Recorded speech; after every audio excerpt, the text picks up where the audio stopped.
Good evening, class. We are now on week 7 and 8 of our course, Strategic Leadership and Management. And our topic for tonight is strategic planning. For our warm-up questions, what is one personal goal that you have set to achieve this year? So this is a personal goal that you have set or want to do this year. Another question, what is one goal or objective that you desire to happen regarding your church? So aside from personal goals, maybe you have goals or one objective that you want to happen concerning your church. So in order for that to happen, we need strategic planning. And in the secular world, strategic leadership is a practice in which executives using different styles of management develop a vision for their organization that enables it to adapt to or remain competitive in a changing economic and technological climate in the world. So we know we are in a ever changing, constant changes are happening in our world today. And strategic leaders are able to use this vision to motivate employees and departments, fostering among them a sense of unity and direction in order to implement change within their organization. And the same principle is the same. It's also applicable to the churches. So strategic leadership in a Christian sense is a practice in which pastors using different styles of management develop a vision for their churches that enables it to adapt and thrive in a changing social, cultural, and spiritual environment. So pag ang pastors ay nagkaroon ng strategic leadership, magkaroon sila ng vision, at kahit anuman yung mga pagbabago sa environment, sa kanilang syudad, sa kanilang province or community, they are able to adapt and they're able to use these changes and to grow their churches. Strategic leaders are able to use this vision to motivate church members and leaders, fostering among them a sense of unity and direction in order to implement change within their church. So we're living in a society where there's constant changes, then we also need to implement change in our church to keep up with changes in our generation. So, what is strategy? Strategy, according to Webster's 1913 dictionary, is the science of military command or the science of projecting campaigns and directing great military movements. In other words, generalship. And the word strategy comes from the Greek word strategos, which refers to the commander of an army, or in the New Testament, a civic commander, a governor, or it can also refer to the captain of the temple, that is, the commander of the Levites who kept guard in and around the temple. So in ancient Greek, strategy is composed of two words, stratos, which refers to a large body of people, such as an army in a camp, and egi, or referring to a leader. So it's the art of a general, the art of arrangement of troops, the art of war, or tactics. So according to John Adair, so strategy in our modern sense, as contrasted with tactics is only one small segment of what the Greeks meant by the word. For them, it encompassed the whole art of being a commander-in-chief, including principally what we call leadership. So yung mga general, sila yung nagko-command paano lumaban sa giyera. So ganun rin, because we need a strategy, we need a plan to win a battle. So why is strategic leadership or why is strategic planning so important? Bakit ba mahalaga to sa mga churches natin yun? Because of strategic planning, it helps us to allocate our resources, our finances, our priorities and evaluate our progress in our plans. So, and pag natuto tayong magkaroon ng strategic planning, we will be methodical in how to grow our churches, how to grow our congregation, how to grow our small groups in the different departments among young people, singles, married couples, seniors. And even if we have limited budget, we can grow or we can maximize what God has given us. So what is church strategic planning?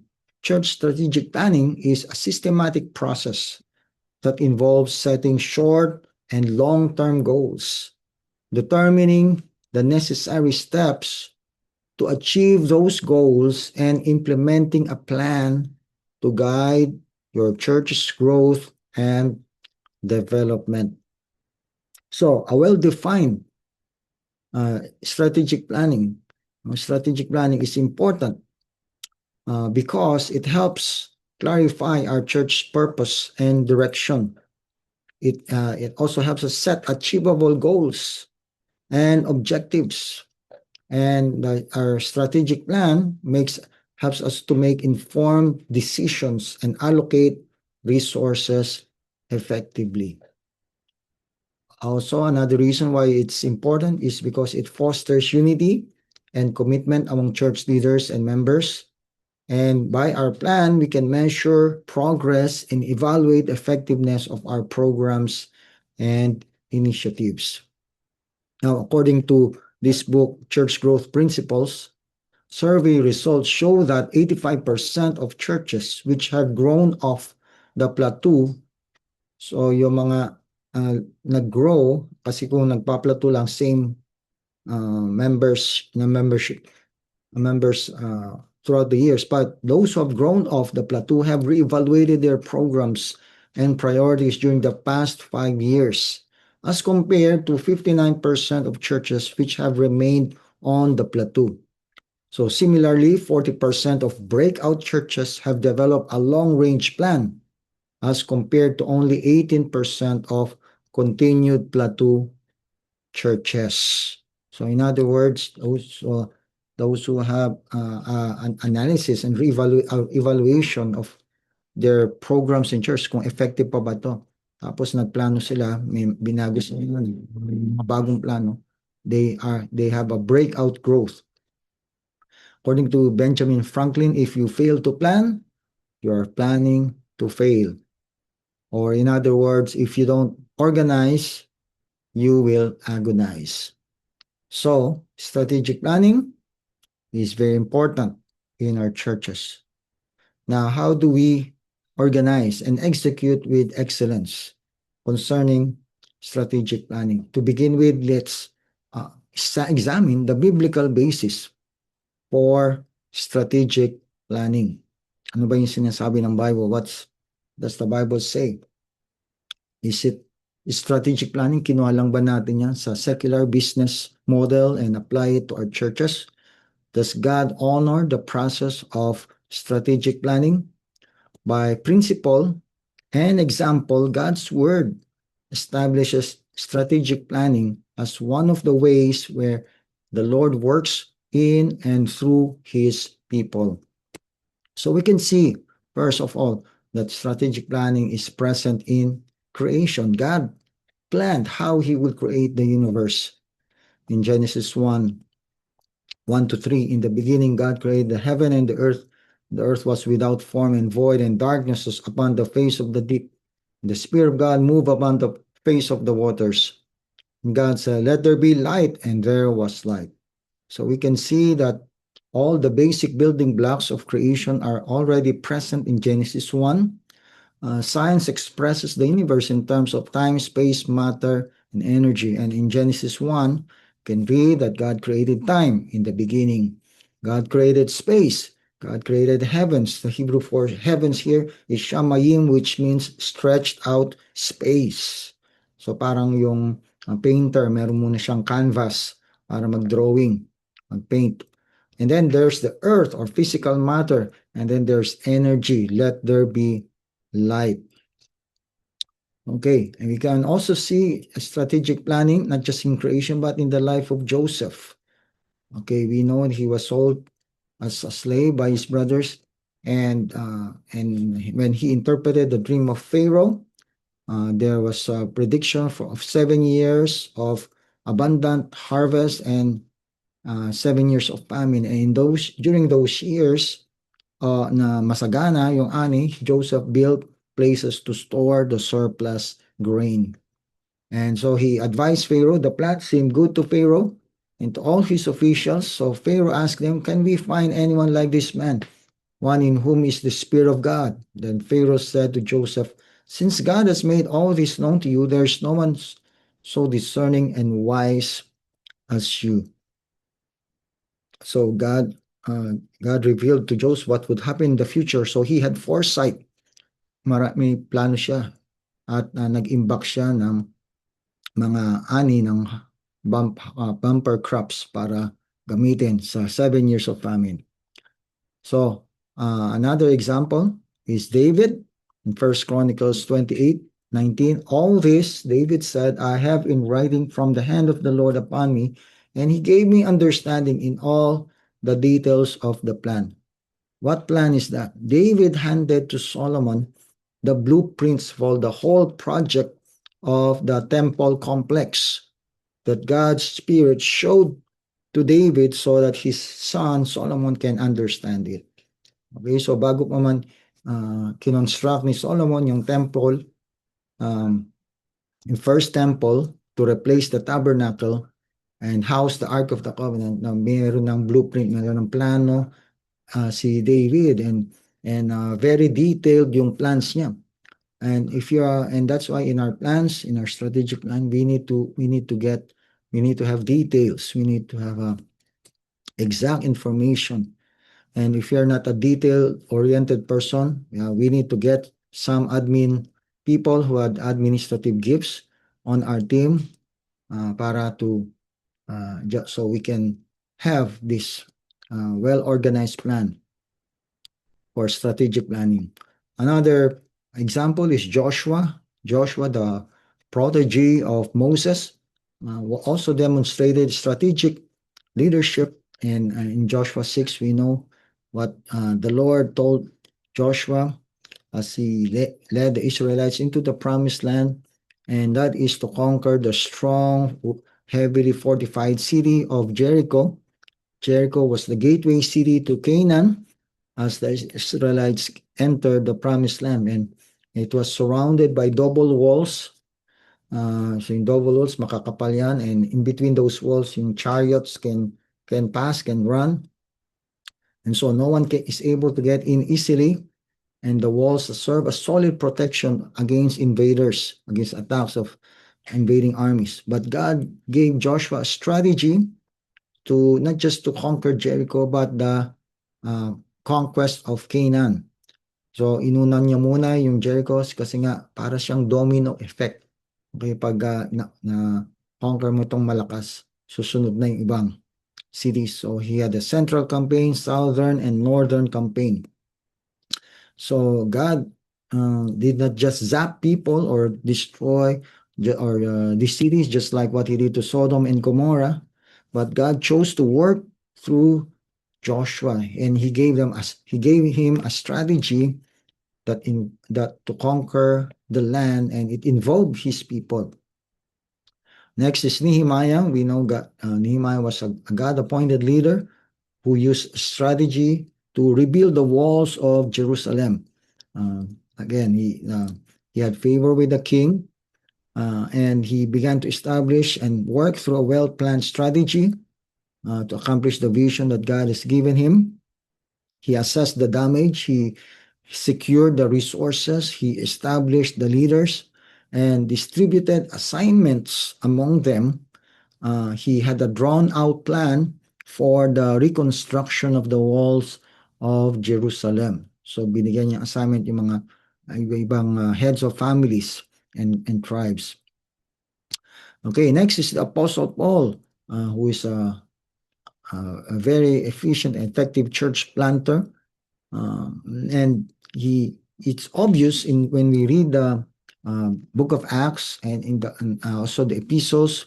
We can read in the missionary journeys of Paul that he chose 3 cities in which to establish beachheads or as a pioneer and planted churches across the Roman Empire, across Asia, Europe, in islands in the Mediterranean Sea. He chose cities where he might have the greatest influence on the largest number of people. Ephesus, for example, was the gateway to Asia Minor. So that here's the map. Here's the map of the journeys of Paul. But what's the strategy? What's the missionary strategy of Apostle Paul? Here are the missionary strategies. Firstly, he focused on preaching to responsive people. He would enter the synagogue because that's where the scrolls, the scriptures being read on the Sabbath, and there are also, aside from Jews, nandun yung mga God-fearers or Gentiles who fear God and they're very receptive. They want to convert, and so they are very open and responsive. Number 2, Paul and his team established churches in strategic cities and towns of the Roman Empire. And if you notice, they are centers of business, trade, and learning. Yan, so nasa beachhead sila, yung malapit sa dagat, and commercial area, trading center, and learning center. Thirdly, Paul emphasized the strategy of house churches, which was very useful in reaching out to families. So when he wrote to the churches in Rome, okay, he was writing to the house churches in Rome, Italy. Number 4, he contextualized the message of the gospel through the methods he used to suit the audience to which he was preaching. So he became all things to all men to win as many people as possible. So we can accomplish God's purposes through strategic planning. Proverbs 19:21 says, "Many are the plans in a man's heart, but it is the Lord's purpose that prevails." Okay, this is what the proverb says, that there are many plans. Okay, the word plan is the Hebrew word makashaba, which means thought, intention, or imagination. Basic idea of the word is the employment of the mind in the thinking activity, the creating of new ideas, according to Theological Word Book of Old Testament. So, God's purpose God's purpose is the element in strategic planning, yung layunin, yung plano ng Diyos, yun ang nagpapaiba. What makes strategic planning for church different from the secular strategic planning models. We are setting our hearts and minds on what God wants us to accomplish as His people. So God obviously expects us to plan. It's only after we seek the heart of God and we consult the Holy Spirit as we pray that we can know and establish the plans that are pleasing to Him and those plans that will succeed. So, strategic planning is not just only biblical, but it is a biblical mandate. It is God's chosen method to work with us, with His church, as we intend to carry out the Great Commission. So we don't have to repeat what we did last year in our church, but we have to be intentional in knowing God's heart and how we can accomplish this mission in our setting, in our city, in our communities. So here are other proverbs on about that, what the proverb says on planning. Proverbs 15:22, plans fail for lack of counsel, but with many advisors they succeed. So we need to get counsel of the wise and competent people. Proverbs 16:3, commit to the Lord whatever you do, and your plans will succeed. So we have to commit to God in prayer our plans. Proverbs 16:9, in his heart a man plans his course, but the Lord determines his steps. And also in Proverbs 20:18, make plans by seeking advice. If you wage war, obtain guidance. So in Proverbs 24:5-6, a wise man has great power, and a man of knowledge increases strength. For waging war, you need guidance, and for victory, many advisors.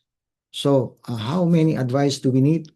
Kung gaano, kung as much as how important our plans is, or how mas maraming tao ang maapektuhan, the more people, those who are involved, dapat kasama sila sa planning. So, let's define what's strategic planning. According to Aubrey Malfors, strategic planning is the fourfold process that a point leader, such as a pastor, works regularly with a team of leaders to envision and revitalize his church by developing a biblical mission and a compelling vision, discovering its core values, and crafting a strategy that implements a unique, authentic church model. And so based on this definition, we need to have a fourfold process: appoint leader, a senior pastor, and we need to have a vision and mission and core values, and with that, the accompanying or the appropriate strategy to accomplish our vision and mission. Okay, so here are three basic components of strategic process. There's a strategic thinking, then there's the actual strategic planning, and then there's strategic action. In strategic thinking, we think it, okay, we analyze, we think about what we need to plan, and then we ink it, okay, our plan, then we write it down, our plans, and then we do it, okay, strategic action. Okay, so strategic thinking, or think it, strategic thinking involves analyzing the present, okay, the present situation, present condition of our church to shape a desired future. Ano bang gusto natin mangyari for the next year or few years or in our ministry? Focusing on long-term goals rather than immediate tasks. It includes anticipating trends, assessing risks, and making a deliberate choices to achieve a competitive advantage.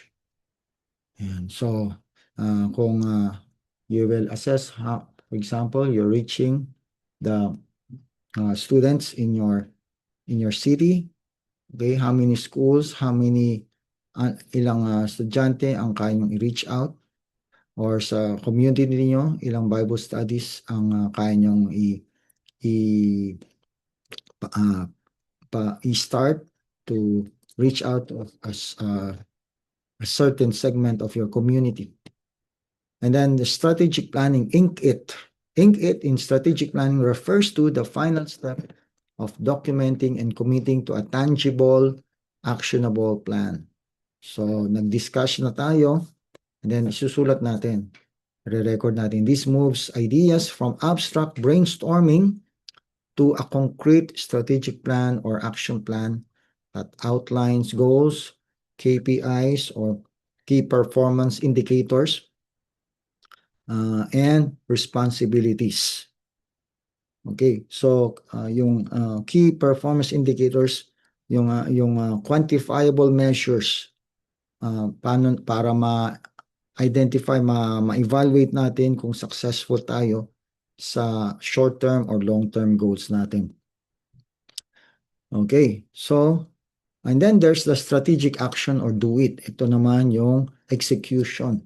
Strategic action or doing it moves beyond planning and analysis into direct execution. Ito na yung paano natin isasagawa, implement yung plano natin. Focusing on high impact steps that create measurable change. It is the process of implementing chosen strategies through concrete tasks, resource allocation, and crucially, a 30-30 or 30-day, 30-minute review cycle to ensure effectiveness. So, ito na yung how we organize, how we assign tasks to different, sino yung point person, mag-spearhead ng ministry or ng project sa church. And so it's about managing people. According to Dr. Miles Monroe, the poorest man in the world is the man without a dream. And the most frustrated man in the world is a man with a dream that doesn't become reality. Yan, no? So marami ang churches ang nagfe-fail or they don't grow because they don't have a dream, they don't have a plan. You don't have concrete plans. Yung iba naman, may plano, but hindi nila na-execute, hindi nila na-implement, na isa katuparan yung plano. So we need strategic planning. We need strategic thinking. Now, there are excuses. Okay, so strategic planning involves thinking. And again, we need to answer the question who we are. Okay, as a church, what is our vision and mission? Where we are going. Okay, so ano bang future? Ano bang gusto na mangyari in the future? And how will we get there? So ito yung mga tatanong natin sa strategic thinking, sa brainstorming.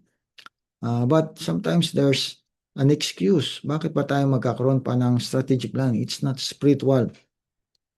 Kasi sometimes it's time consuming. It's a very tedious exercise. Okay? Indeed, it's not spiritual. Okay, and which it's actually a misconception.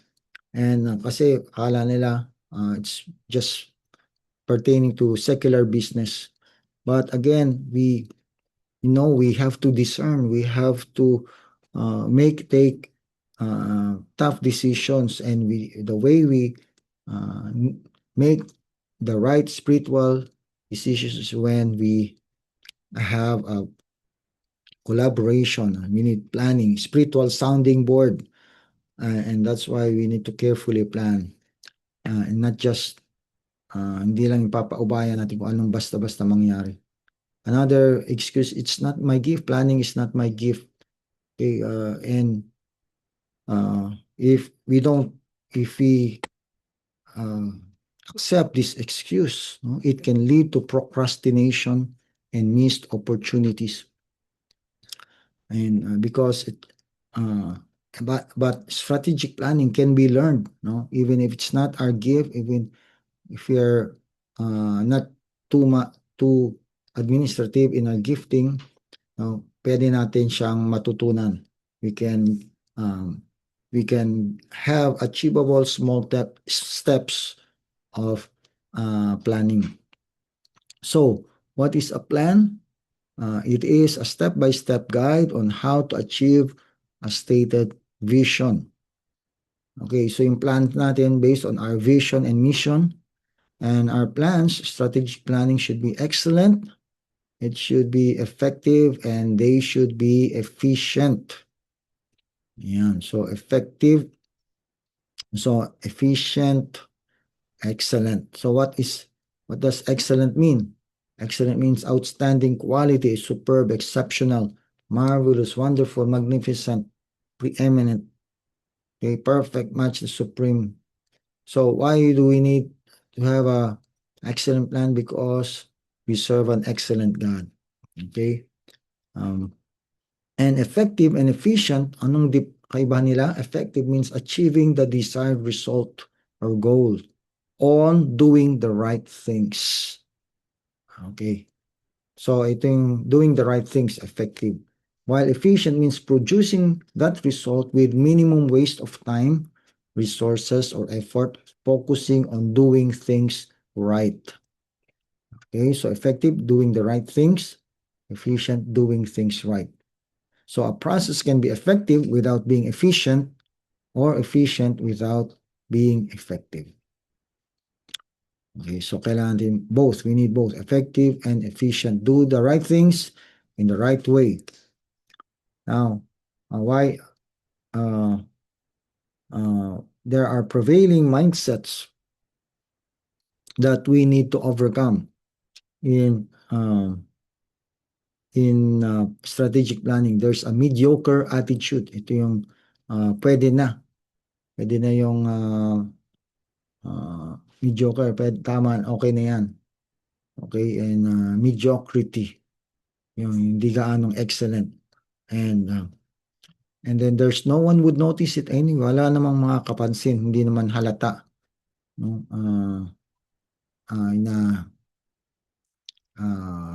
Bara-bara lang yan. So, no one would notice anyway. And another, it will cost a lot of money, magastos. No? Pag, if you want something that's excellent or something extraordinary. And we're just a church. Okay, church lang naman tayo. So those are prevailing mindsets that we need to overcome in strategic planning. Again, why do we need to be excellent? Because we serve an excellent God. Oh Lord, our Lord, how majestic, how excellent is your name in all the earth. And also because God deserves the best, Exodus 23, the best of the first fruits of your ground you shall bring into the house of the Lord your God. And so now we need to present to God the best and the holiest part of everything we have in Numbers 18:29. So we need to be effective, need to be efficient, okay, effective, getting the right things done. And again, we need to ask, what is the goal? What's our goal? What are our objectives? And again, efficient in getting things done right. How am I going to accomplish it? Yan. So, itatanong natin yan sa planning natin. How can I grow our church? How can we get newcomers? How can we get new people in our church? How can our small groups grow? Yan. How am I going to accomplish? How much time do I have? Okay, for how long? Is this goal for good for 1 year or 2 years? Or 6 months? What are the resources that I need? Okay, how much finances do we need? People, resources, equipments, and who do I need to accomplish the goal? Ito yung mga manpower, the leaders, the people who will be involved in our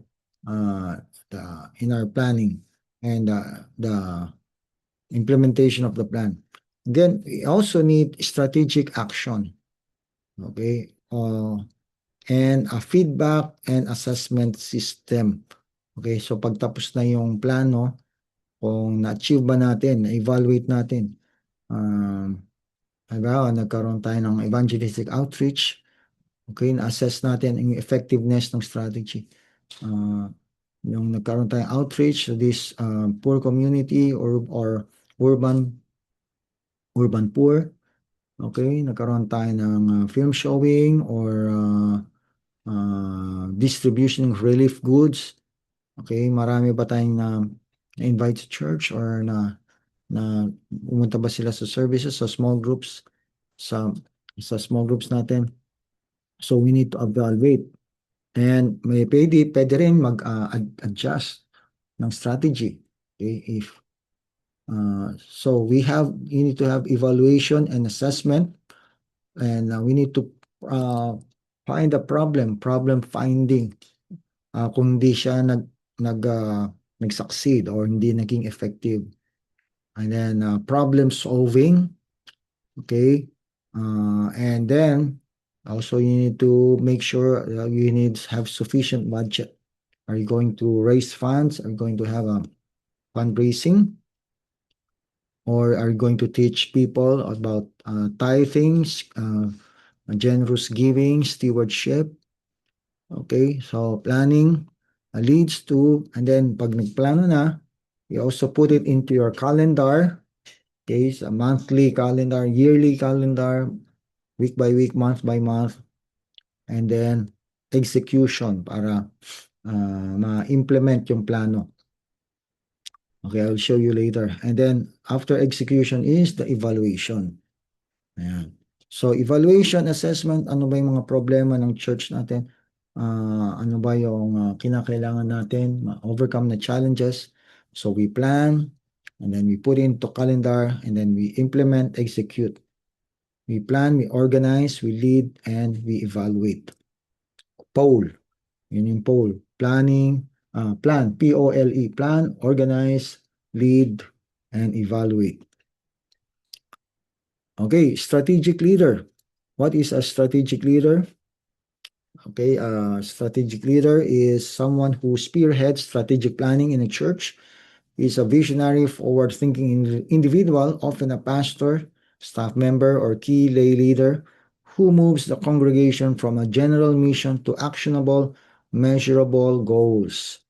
They are skilled at balancing spiritual guidance with organizational wisdom, fostering a culture of church growth eyes that anticipates change rather than merely reacting to crisis. Ayan. So, again, strategic planning is an organization or church process of defining its strategy or direction and making decisions on allocating its resources to pursue this strategy, including its capital or people. Okay, our budget, our funds, and our congregation, the leaders and the members. Strategic planning is a process that helps focus on aligning the unique gifts and resources that God has given your church or ministry to take advantage of your opportunities. Yeah. And scripture says, be very careful then how you live, not as unwise, but as wise, making the most of every opportunity. Okay, I was teaching this course in Creatives Church. It's a church that meets in Vertis North Mall. And sinabi ko sila, ang advantage nyo, you're inside the mall. And this mall is situated right in the heart of Quezon City between SM North and Trinoma. Yan, dito yung maraming tao dito sa area na to, North Avenue. So may call center, malapit kayo sa call center offices, sa mga schools, high schools, and urban area. Yan, no? So mga offices, so mga tao na sa mall on Sundays, you can easily invite and reach out to. So yun yung mga opportunities sinabi ko doon sa church na yun. Well, now, these here are the 4 steps to church strategic planning. Number 1 is we need to create a vision, mission, and value statement. So na-discuss na natin yan previous weeks. So we need to articulate what we're trying to do. Okay? So para tayong nagbabakasyon, saan ba natin gusto magbakasyon? And paano tayo pupunta doon? Magkano yung gagastusin natin? So, first step and the most important step of strategic planning process is to create a church vision, mission, and core values statement. Okay, so why, who we are, why the church exists, mission, and what the church is trying to achieve or vision. So the vision and mission and core values, this is what determines the strategy, the planning, the budgeting of our church resources. Okay, number 2 is we need to do a SWOT analysis. Okay, we need to do this exercise because it identifies the key areas of a church where we have so that we can maximize our resources to the opportunities on malalaman natin ano yung opposing factors that can limit or affect our church strategy. Okay, so a SWOT, these are our strengths, our weaknesses, opportunities, and threats. So strengths and areas where our church do well or advantages of your church. Okay, so saan ba kayo magaling? Ano ba yung mga strengths, mga skills, mga spiritual gifts ng mga members and leaders of your church? And then weaknesses, okay, areas to be improved in different departments or ministries in your church. Okay, i-analyze natin yon. And then opportunities, external factors that may contribute to our church and can build up our strengths. So sa amin dati sa Metro East, Victory Metro East, we have so many opportunities because we're inside Robinson's Metro East Mall. And our location is right in the junction of Marikina, Pasig, Cainta. Okay, so nasa gitna siya. Okay, very strategic and a lot of people traffic on Sundays and also weekdays, no? Yung Saturday and Sunday. So many opportunities. And then the threats, potential problems, risks caused by external factors that our church may face. So ang threats namin kasi nga, naalala nyo yung bagyong Undoy, 2009. So marami sa areas ng Cainta, Marikina, Pasig ang binaha. And pag may malakas na bagyo, bahain. So that's one threat. People, konti lang pupunta na members pag may malakas na bagyo at baha. So that's a threat. Okay, so that's a SWOT analysis. And then also pag nagkaroon kami ng strategic planning, we also have a calendaring of the events and activities and the different trainings that we are doing in our church. So kung napansin nyo, color-coded, meron kasi yan yung church events for the whole church, Victory Weekend, VW in the different classes, Purple Book, Life Box. Ito yung campus ministry pa namin yan. No? So mga different ministries sa campus, kids church, discipleship ministry, worship services. So yan, kinakalendar para walang conflict sa mga sa paggamit ng mga meeting halls or rooms ng church. So kinakalendar. And we discuss the different ministries of the church. Okay, admin, support, discipleship, kids church, campus, a worship team, yung the events that involves the whole church or just one department of the church, singles, married, lahat ng mga retreats, youth camp, singles retreat, married couples retreat, or seminars, mga trainings ng churches, leadership training, discipleship training, leaders convergence, meeting of all small group leaders. Ayan, pinaplano yan all throughout. Usually, the strategic planning would take 2 days. Pwedeng on-site in the church office or pwede ring outside the office somewhere, a retreat house or out of town, pwede rin para makapag-focus kayo. Then number 3, we need to perform gap analysis. A gap analysis answers the question, where are we compared to where we want to be? So a vision is where we want to go and compare it to where we are currently. So the analysis can be in relation to a ministry program, development, discipleship, financial viability, or the experiences of our congregation and members. So some examples of a church current state. Ito, the church is renting a temporary facility until it can build a permanent building. So parang ito yung gap analysis. Or the church is lacking volunteer leadership. We lack volunteers. So anong kailangan? So kailangan natin mag-train ng mga bagong church volunteers in different ministries. The church, another example of Shorty, the church children's program is lacking weekly training curriculum. Ayan, so kailangan natin materials for 1 year, for example, for our kids' church, for our children's church. And also another scenario, the church lacks a process, a clear process or system or growth track for discipleship. So identify natin ano ba yung where do we lack? Where do we and where are we lacking or kailangan natin kailangan mga weaknesses na kailangan din address.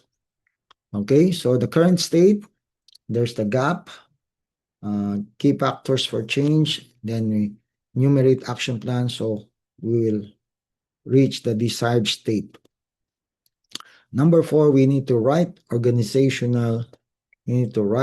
organizational goals. So once a SWOT and gap analysis is done, it's time to start writing goals. Again, many organizations use SMART goals. Okay, but again, you start with the process, articulate your mission, vision, and values, what we do and who we are, and then what is your strategy? Is it outreach? Is it making disciples? Is it building leaders? Is it mobilizing workers? Then we assess and then we raise leaders, we raise budgets, and we raise the funds. And then vision, what we will be, and then perform or execute. Okay, so this is just a prepare, process, and perform. It's just a sample flow chart. Okay, so again, you know these already. SMART goals are specific, measurable, attainable, realistic, and time-bound. Okay, specific, is the goal specific enough for clarity? Measurable, is there a way to measure the success of the goal? Attainable, is the goal truly attainable? Realistic, is the goal realistically written? Time-bound, is there a timeline associated to the goal to ensure a completion date? Okay, so here's a sample church that will develop a volunteer leadership training program implemented by the third quarter of 2026. Okay, so there's a goal, what, and the action steps, how, who's the person responsible, or the point person, one who will champion the task, and then the due date when, and then the status. Okay, so the goal, the what is develop a volunteer leadership training program and implement by third quarter of 2026. So the action steps are here. Establish training needs and objectives. Okay, write training curriculum. Identify potential volunteer leaders, schedule a training, facilitate the training, and debrief or evaluate from the training. So these so different people responsible and the target date kailangan dapat ma-accomplish, ma-complete. Yan, itong different action steps of the project of the goal. Okay, so this another example of how strategic planning. So in your term paper or your project paper, church strategic plan, you can have two options. First is a church program, a specific church program or department, maybe the youth, maybe worship team, singles or married couples department, or outreach, evangelism, and discipleship department. So share the current status, needs, and opportunities of your church. So feeding the whole church also, and then present SMART plans that will address an aspect of the SWOT analysis. Yan. So, pwedeng ganyan, no? Yung SWOT analysis ng church nyo, ng community nyo, where your church is situated. And then, meron kayong plan, the SMART plans that will address as an aspect of the strengths, weakness, opportunities, and threats. Another option, it can be an organized plan for a specific event, such as a church 20th anniversary. Ayan. So, church anniversary, saan gagawin? How much budget do you need? Who's the invited speaker? Ano yung mga activities? Like, for example, Victory Katipunan, we just had our anniversary. Ano ba? Nag-start 1995. And so, 1995, 2025, 30 years. Tama ba? 1995.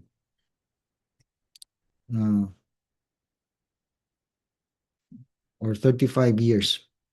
1995. And we had as anniversary last year. And so instead of renting the UP Theater, we just had it. We just had a party appreciation and dinner for all the volunteers, all the small group leaders of our churches, and we had a 1 month long anniversary celebration every Sunday. We invited the former senior pastors of the church, and uh, we had lots of food after the service. Yan, pinakain yung mga members. We had so much food, fun, fellowship during the anniversary. Okay. Then there's you can also plan for a church camp or youth camp. Okay, again, saan gagawin, venue, where, how much, who are the speakers, who are the counselors. Pwede ring youth camp, minsan yung isang school ask sila sa campus ministry namin, facilitate the youth camp of our high school. Ganyan. So, what's the topic? Ano ba yung theme? Ano ba yung materials gagamitin for small group discussion? So marami, detalyado yan. Pwede rin corpus retreat or an evangelistic outreach event. Example, mall evangelism, campus evangelism, film showing, house tours evangelism. So, pwedeng evangelism outreach ng church nyo. Okay, so how to get new members, how to win more new people in your church. Ayan, so for example, yung campus evangelism namin dati, nagkaroon sila ng singing contest. Okay, yung The Voice, parang ganun, The Voice. Kasi uso yun noon, yung mga singing contest sa Pinoy. And so each campuses, mga different schools, colleges, universities, nagkaroon sila ng competition. Tapos every Friday youth service, merong bago mag youth service, merong competition, yung talent performance, yung mga pambato ng each campuses. Okay, yung representative, best singer from each schools. And because nandun yung kaklase nila, yung schoolmate nila, guess what? Nag-invite sila, no, ng mga maraming kaklase nila to support the the the representative of their school, yung contestant. And so may prize. Yung sino man nanalo sa singing contest will have free tickets sa cinema. Ayan, no? And so naparaming na-reach out, more than 1,000 students came to our worships youth service because of that outreach. Okay, so that's it, pastors, how to do strategic planning. And so I just recorded this lecture for us, for all of us. Okay, so let's pray. Lord, I pray for all these pastors and church leaders that you will bless them and guide them as they make their strategic planning for their churches and also for their church strategic plan project paper. Guide them and lead them by your Holy Spirit. Fill them with your wisdom, knowledge, understanding. Thank you, Lord, for this lesson. Help us to apply it in our respective churches and ministries. We bless you and honor you, Lord, in Jesus' name. Amen. Praise God.